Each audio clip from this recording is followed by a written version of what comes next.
Hi everybody. Earlier this afternoon, one of the parks officers happened to bring in an injured western painted turtle. Now this turtle was crossing the road when it apparently got run over by a car. Now if you're the slightest bit squeamish, I don't recommend watching the rest of this video. But this poor little turtle, a western painted turtle, a male, and we know this because of the length of its claws, got run over and its shell got damaged. And in fact, the entire back end of the shell has been cracked. Now, if we leave it like this, this is going to get infected and the turtle will probably die. So the first thing we're going to have to do is clean out the wound and then bring the edges or margins of the shell closer together. Now, this is something that we've been doing in veterinary medicine for many years. Initially, when we started doing this, we actually would go over to the auto repair shop and get fiberglass cloth and resin and literally put fiberglass over this to seal it shut. Now, the problem with that is that underneath the resin, underneath the fiberglass, a lot of times the tissue would start to rot, and we wouldn't know it because it would be completely covered by the resin. And this has actually fallen out of favor. The next thing that we started doing was taking our good old drill and with anesthesia and very good pain control, local blocks, pain control, non-steroidal anti-inflammatories, drill tiny little holes all the way along the margins of the shell, and then taking sterile surgical wire, closing it over and pulling the shell tight. Now tonight we're actually going to be doing something a little different. We're actually going to be taking good old zip ties and literally gluing the zip ties to the margins of the shell right about here and using the zip ties to pull the shell together. The advantages of this is that we're not actually drilling holes in the shell, so it's far less painful for the turtle, and we get still very good apposition. And because we're only using small amounts of glue, you don't get the necrosis that you would get with using a full sheet of fiberglass resin. So the first thing we're going to be doing with this little guy is he's already got pain meds on board, a drug called Medicam. We injected it earlier. But what we're going to be doing now is we're going to be giving him a combination of a very strong sedative called dexdomitor, pain control called butorphanol, and a little bit of, we call it a dissociative anesthetic called ketamine. And that's actually going to put him into a deep enough sleep that I can first off go in with, well, I'll probably use Q-tips and clean all of the wound and get all of the dirt out. This is going to take a little while. This is one of those times that I wish I had a water pick because those are really good for getting dirt out. Now, while we're waiting for the anesthetic to kick in, one of the things we wanted to do is make sure there's no other injuries to the turtle. So we took an x-ray. You can see that on your screen. Now, you can see that the crack starts here and extends all the way up to the left side of the animal to this point here. Now, for many of you, you will also notice these little cracks along down here and here. Now these are also fractures that you can see on this side. But the good news is these are not particularly displaced, so we're not going to do any repairs on those tonight. So we finished cleaning out the wound. Our turtle is pretty out of it at this point. So our next step is to take these zip ties, which are right over here, and we want to figure out how many we're going to need. And I figured that it's going to take about 4 of them to close. And so what we've done is we have taken the zip ties and we've cut them to different lengths so that we know that once they're loaded, we will have enough tension to be able to pull on them and tighten them.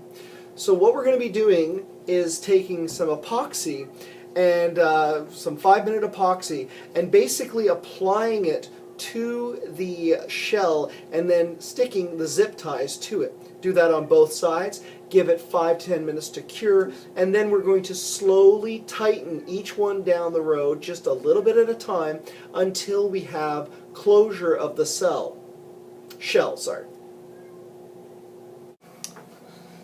Okay, so as you can see, our turtle is completely out of it and can't feel a thing.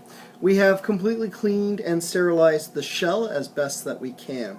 So our next step is to epoxy each one of these little zip ties to the animal. And then again, we've got 4 of them, and we're going to let that set over about 5 to 10 minutes and then slowly pull them together. So I'm actually, just to keep it off, I'm actually going to go more along this side here. So first thing I'm going to do is I'm going to kind of approximately place where I'm going to put everything. And as a matter of fact, I think I'm going to just mark the shell a little bit with a temporary marker, just so that I know exactly where I want to place my things.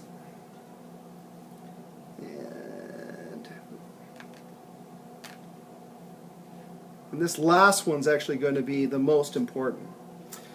Okay. So the next step is to take our 5-minute epoxy. Now, it's really important, you've got to be careful with this stuff, because this actually is an exothermic reaction, which means this will actually generate a lot of heat. And if you're not careful, you can actually burn the shell. So what we want to do is we want to mix it and then just apply it to the ends of the material. And I'm going to take some time doing this and put it into place.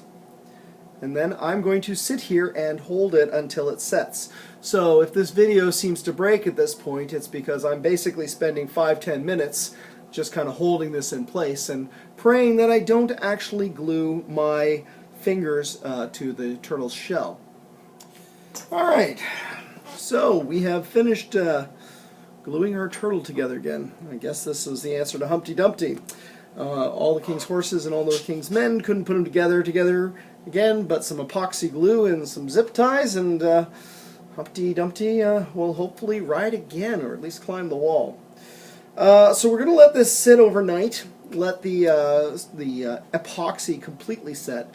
Again, that first one not really doing too well, so I might have to replace that tomorrow.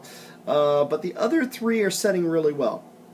So I'm going to give, the next step is to give him another shot of antibiotics, and as well give him his reversal agents to wake him up. Then put him in a nice warm fish tank for overnight, and we'll repeat this tomorrow morning. So what we're now doing is pulling this together, and yes, you want to tighten. You have a kitty? This is your spade. You want me to try on this? Yep, try that one. For the past couple days, so Yeah, that one didn't take, which is fine, but I want to try and get this one a little bit tighter. Oh, it came off. Alright, well that's okay. We've actually still got 2 of them, and that's actually 50% reduction. So, we're pretty good. Okay. So we've completely finished the repairs, and as you can see, we've actually gotten remarkably good closure to the shell. The top one didn't work very well, and we had to replace the bottom one, but at this point I think we've actually going to have very good success.